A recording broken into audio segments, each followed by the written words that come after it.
Hey, I'll get after it this afternoon. Welcome to Papa's Outdoor Adventures. It's July 12th on a Tuesday, and we got kind of an interesting video going on for you today. So I have a friend of mine from northern Michigan that stopped by. He's a biker brother of mine, and he's been traveling around the country on his Indian motorcycle with his sidecar, or with his sidekick, Heidi. And I'm going to introduce you to Mr. Kevin Cranick, aka Freebird. He has a Facebook page called Willow Rides Forever. You can look him up on Facebook and sign up for the page. You know, get your membership on that page, and you can follow him throughout his adventures. So this is Freebird. Hey. Freebird, can you tell us a little bit about this motorcycle you have? Well, this whole thing started when I was about 13 or 14 years old, and I had an Easy Rider magazine. I cracked it open to look at it, and right in the centerfold there was a bike exactly like this, except it was Indian red and cream, and it had raccoon tails instead of what I've got are fox tails.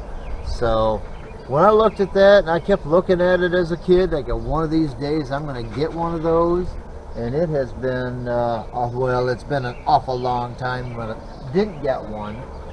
But I have one now. I found one that I wanted, and I told the guy if he wanted cash, he'd take a little bit off the price. And so he knocked the price down a little bit, and I paid it in cash.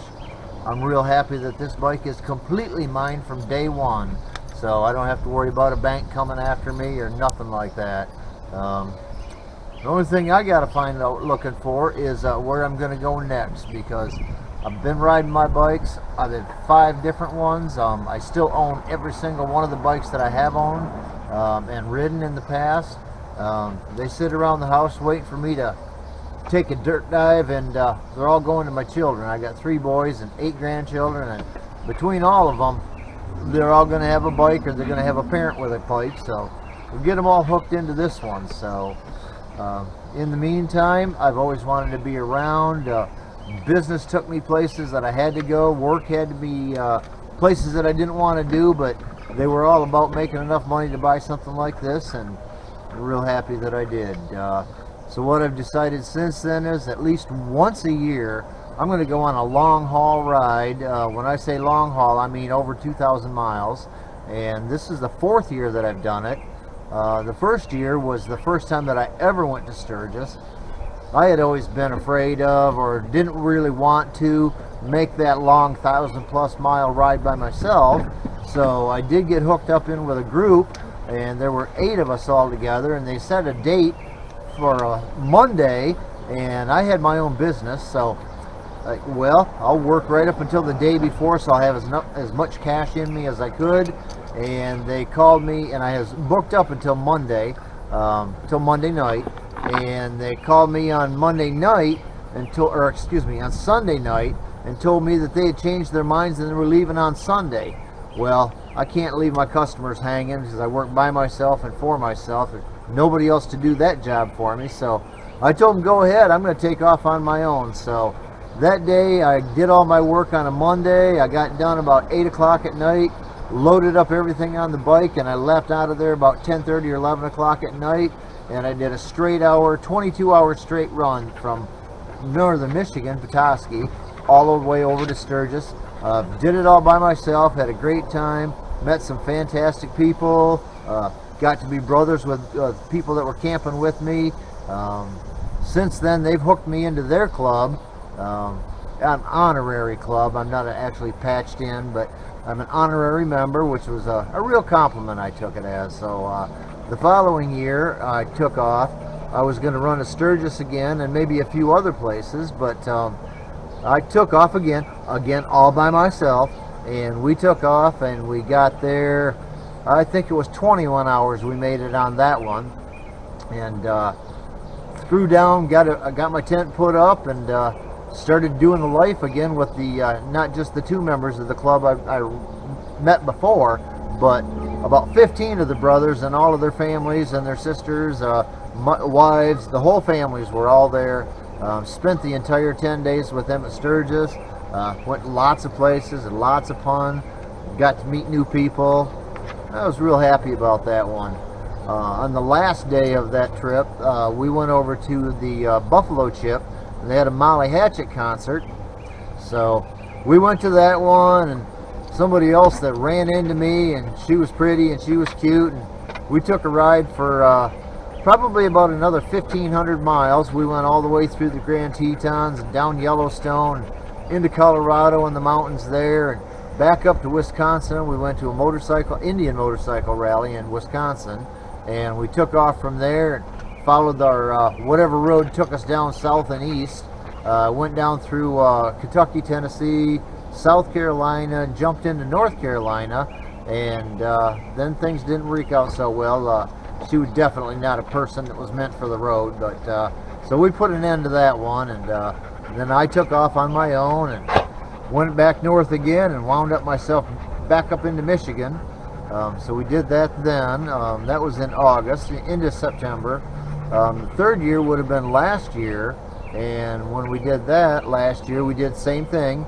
We took off out of Sturgis, or went to Sturgis, did that run, went a lot of beautiful places and a lot of beautiful runs, and it was a great time. We turned around and come back, and I was going to go home, but I decided I was going to do one more rally, so we went back over to the motorcycle rally in Wisconsin for the Indian rally. Had a real good time there. Met some famous people, actors that I didn't even know they were actors. I'm not one of the cats that runs one of those fake motorcycle TV shows. I just don't watch them. Seems silly to me. I can live my own ride before I watch one on TV that it isn't even real anyway. So I run it that way. That year I also turned around after the Indian rally, and instead of going back home, I headed back south again. Same thing. I went down through Tennessee, Kentucky, North Carolina on that one. Looked at some more beautiful mountains and a bunch of beautiful runs. We've run the Tail of the Dragon 4 times now, in both directions. Had a lot of fun doing that, and a lot of other ones. If I had my vest on right now, it's my vest is literally covered with patches and pins of places that we've been, things that we've done, and I wound up having to buy a new vest because I didn't have any room for more patches or pins to put on it. So we're working on the new one, and we got a couple patches on her, a couple pins on her, but she's running by herself, and we'll fill that one up too. As long as I'm breathing and sucking air, we're going to keep on riding and keep on riding. And this year we decided we're going to do it again, only this time we're going to go backwards. So this year we left Michigan Tuesday after Father's Day and wound up down in North Carolina. Good brother of mine, Joe Johnson, lives down there, so I stopped in to see him. He is a audio competition builder, so if you want the best stereo, he will build it for you and install it. And I wanted a stereo, so I called him up and told him what I was wanting. I threw a pitch, a number at him, and he said, well, I could build one for that, and they're going to hear you 100 miles away, or 100 miles an hour in the next county over. So I went on down there, and we built, mostly he built it. I helped by staying out of the way a bunch. But he bought everything, connected it all together, and installed everything in my girl Willow here, and we turned this thing on, but you aren't going to hear a damn thing anyway. This will blast out windows. So real happy with that one. We got out of there, left out of there, went to a bunch of waterfall places in Peascod National Forest. Had a good time there right up until we wound up getting stormed on and no place to run, no cover anywhere.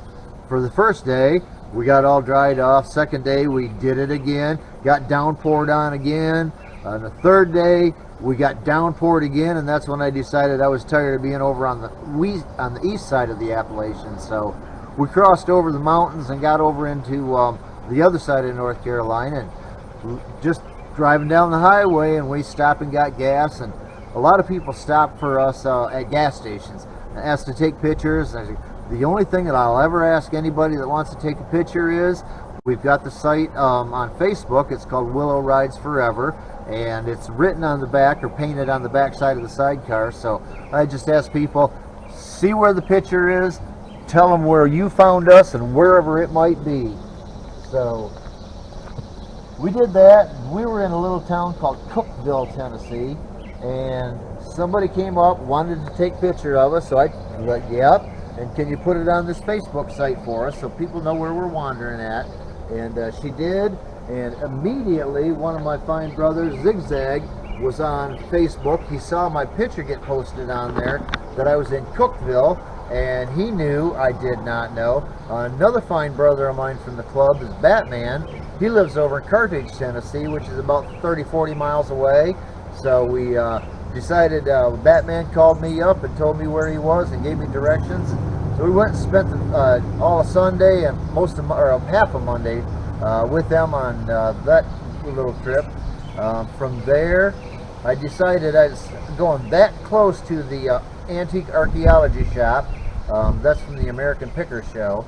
So I swung in there and talked to the folks there. I didn't get to see the big boss, but he's probably almost always on the road. But had 3 of the staffers came in, and I showed them a picture that I had taken out in front of their building in Willow. Mike, who's the guy that owns that organization and runs the TV show, he's an Indian fanatic, probably far worse than I am. With the good side being, he cannot afford to buy this from me, and I can't afford to buy anything he's got. But a couple of Indian fanatics, so I showed them the picture inside, and they wanted a copy of it, so I sent it off to them, and they're going to send that copy over to Mike and just have him take a look at it. And that's about all we got from there. So I spent there for about an hour and talked to them and had a good time, took a bunch of pictures, and then I decided it was about time I headed off. So we went up to my other brother Floyd's up in the center of Indiana, Cloverdale, Indiana. And from the time that we left Nashville to here, it took us 8.5 hours, a straight run on through. That was a little run for me. I'm usually running 15-20 hours at a time, but that was a short one for me. So but we got here about 9 o'clock in the evening Monday night, and we had a great time, and now we're just going to take off and look around here. We're going to the Cataract Falls here in Cloverdale, just outside of Cloverdale. More waterfalls, more pictures, more additions to the Facebook site. And the last thing that we've done, for me it's a big deal, is we've gotten on to YouTube. There's a number of different videos there, because with Facebook, they do not allow you to have extended videos. So all of the longer videos that I've taken are all going onto the same Facebook site, or sorry, the same YouTube site is Willow Rides Forever, and they're all there. There's a few of them in my process of learning also are on YouTube under my name, Kevin Cranick. So if you want to go see those, they're there. We'll just keep on taking pictures and riding down the highway. That's what I do. Love you all. Glad to see you on board. Well, it's a beautiful motorcycle. Can you tell us what year this is? And can you tell us what size this is and what year motorcycle this is? Because it is a pretty machine. It's dirty right now, which you got to excuse him. He's been, for I don't know how many thousands of miles already, but it is a beautiful motorcycle. What year is this bike, Kevin? It's a 17. But everything on it, it's matched exactly. When Polaris bought Indian, they found out that back in the late 40s, they came up with a Chieftain. This is this extra special front fender that will separate an Indian from every other motorcycle in the world. It's the only one like it. So if you see one of these, you can know it's an Indian right off the bat. But Polaris decided that since they were such a good popular bike, that they were going to bring those back. So what Polaris did was they matched everything from 2015 to 2020, and they had 4 color tones. There's a willow and cream, there's a green, sapphire green and cream, there's Indian red and cream, and there's a midnight blue and cream. those were the colors that they were printing out back in the 40s. So they matched that. The metal work, which would be the front fender, the tank, the back fender, and the sides, are all matched exactly like the 48, 49s. And so that was the biggest deal. The reason that I wanted this one is because I couldn't find the one that I actually wanted, which would have been a 48, 49, but I've got one exactly like it. The other bonus on here is this pretty girl right now. We've got the tarp on it because it was going to rain last night, so we covered her up. But this one is I had custom made for my my special girl Heidi, my pup. She's my service dog. But I had it match this one that matches exactly from the 49s when Indian was actually making sidecars to match these bikes.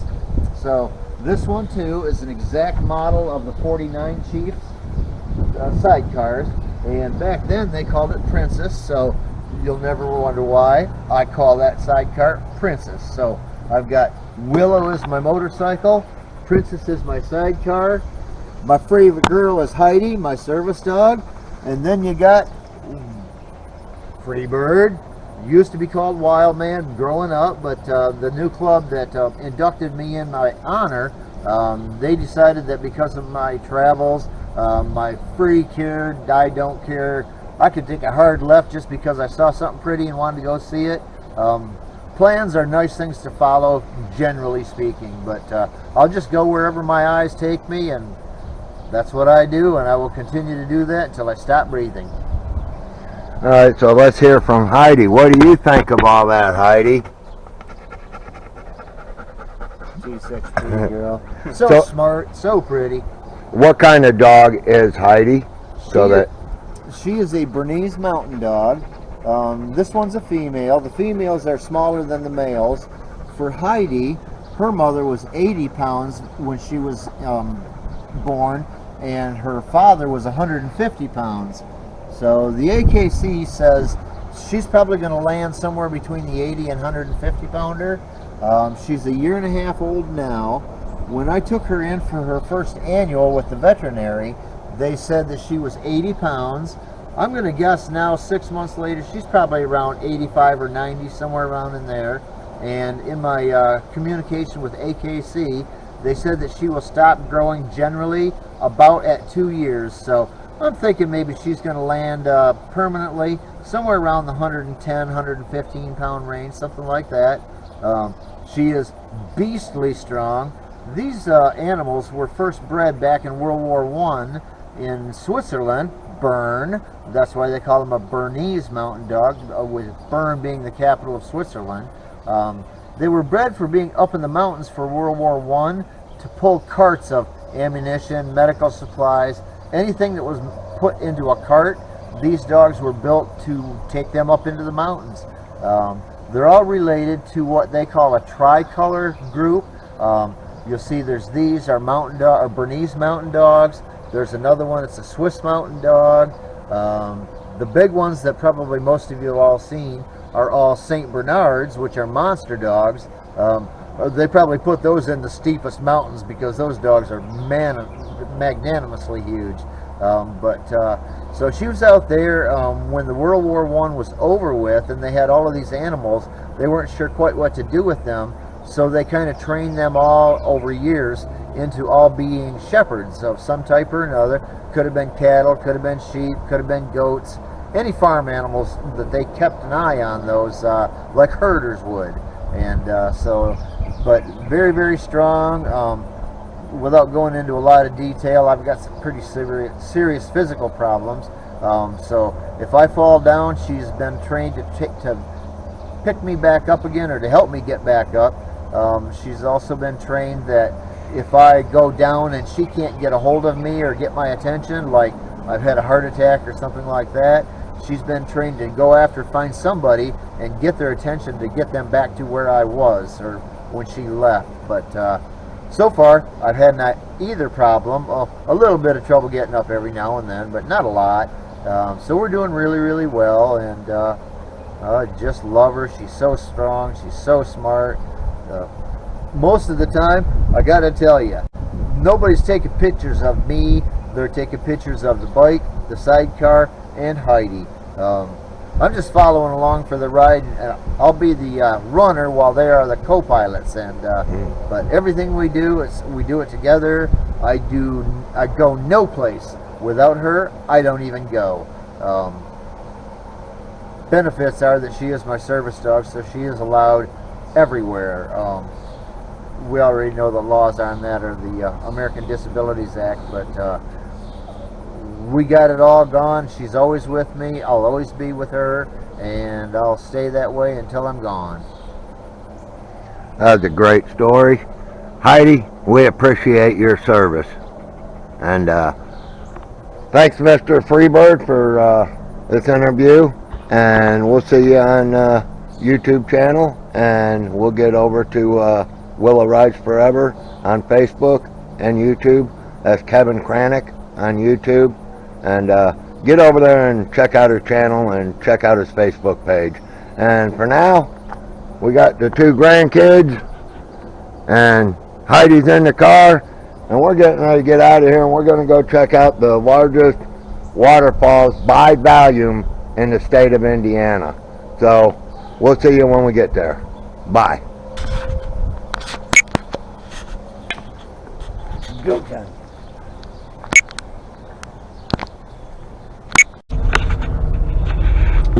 Alright, here we are pulling up to the gatehouse of the park. So we gotta check in here. Oh, they took it completely down where it burnt. The place burnt just not long ago. You're good to go ahead on through. Okay, thank you. So now we're gonna come over here. They got a covered bridge. And this is the upper falls. So the first thing we'll do is we'll go over here and we'll take a walk down the bridge, and we'll go and we'll go look at there's not too many people here, but we'll go and look at the bridge, and then we'll walk over and check out the falls. This is Mill Creek, is what they call the creek that runs through here. And we'll go and invite ourselves to dinner with those people over there. Cause like, I don't know what they're having, but it looks good. Of course, I'm on a seafood diet. You seafood, eat it. Alright, well, let's go check out the bridge, and I'll be right back.